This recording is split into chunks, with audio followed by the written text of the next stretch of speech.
We have made it to the final poem in the anthology, or the relationships collection in the poetry anthology. We are going to look at Valentine today by Carol Ann Duffy. So can you turn to page 15, please? Following the same process, I'd like you to explore the title in a mind map or bullet pointed list using the questions to help you. So pause this video to complete this task.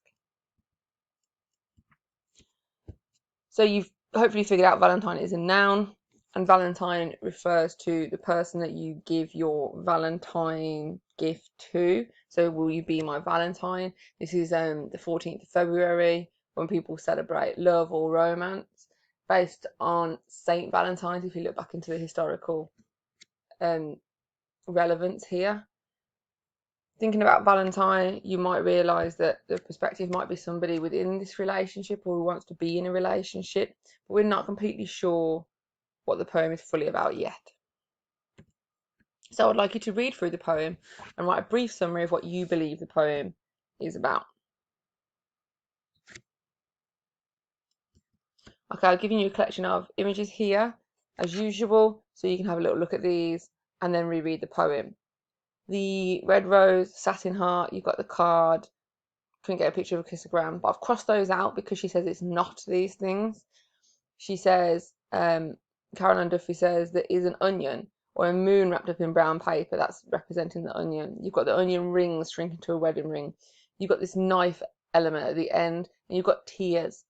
So thinking about her portrayal of love, and maybe if it's more realistic. So look at these images, reread the poem, and see if it changes your opinion at all. So what is the poem all about? This poet is challenging a stereotypical view of Valentine or romance, moving away from the obvious and the cliche and turning instead to an onion, which she explores throughout the poem. It shows her wit and poetic cleverness, and it links to the metaphysical poets. Now, see, to have a little think if any of the other poems link to the metaphysical poets by using ordinary objects in a surprising way. So using an onion to represent love, or Clue using a coffee pot to represent love. Pause this video and write down any relevant notes that you need. For our context, I'm giving you a list of bullet pointed context here, and I want you to link this relevant contextual information to the poem. Use the questions to guide you. You did this with the last poem also, and it's just thinking about how the context might change or help you understand the meaning of the poem.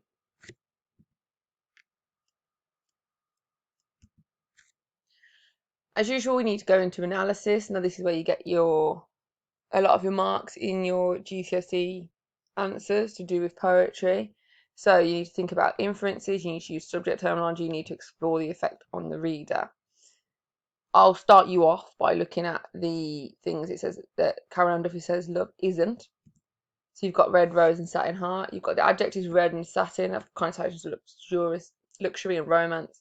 You've got the nouns rose and heart, and these link to stereotypical celebration of Valentine's Day.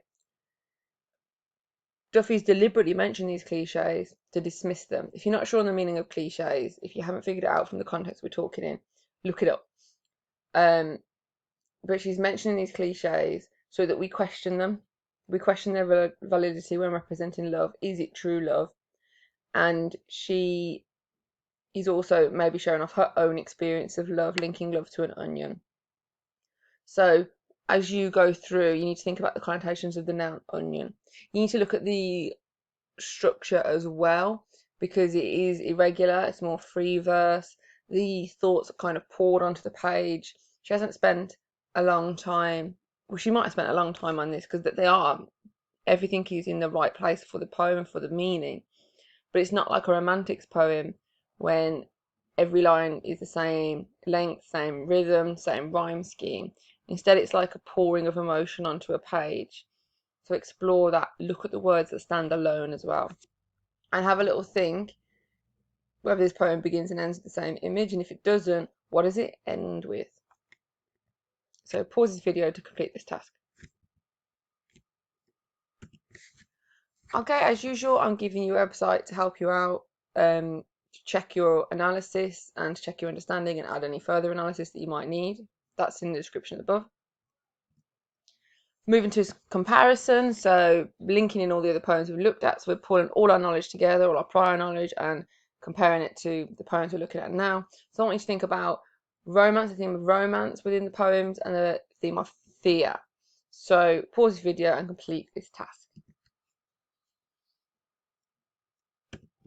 Okay, so for romance, you might go straight to Sonnet 43, as Elizabeth Barrett Browning talks about how much she loves Robert Browning till after death.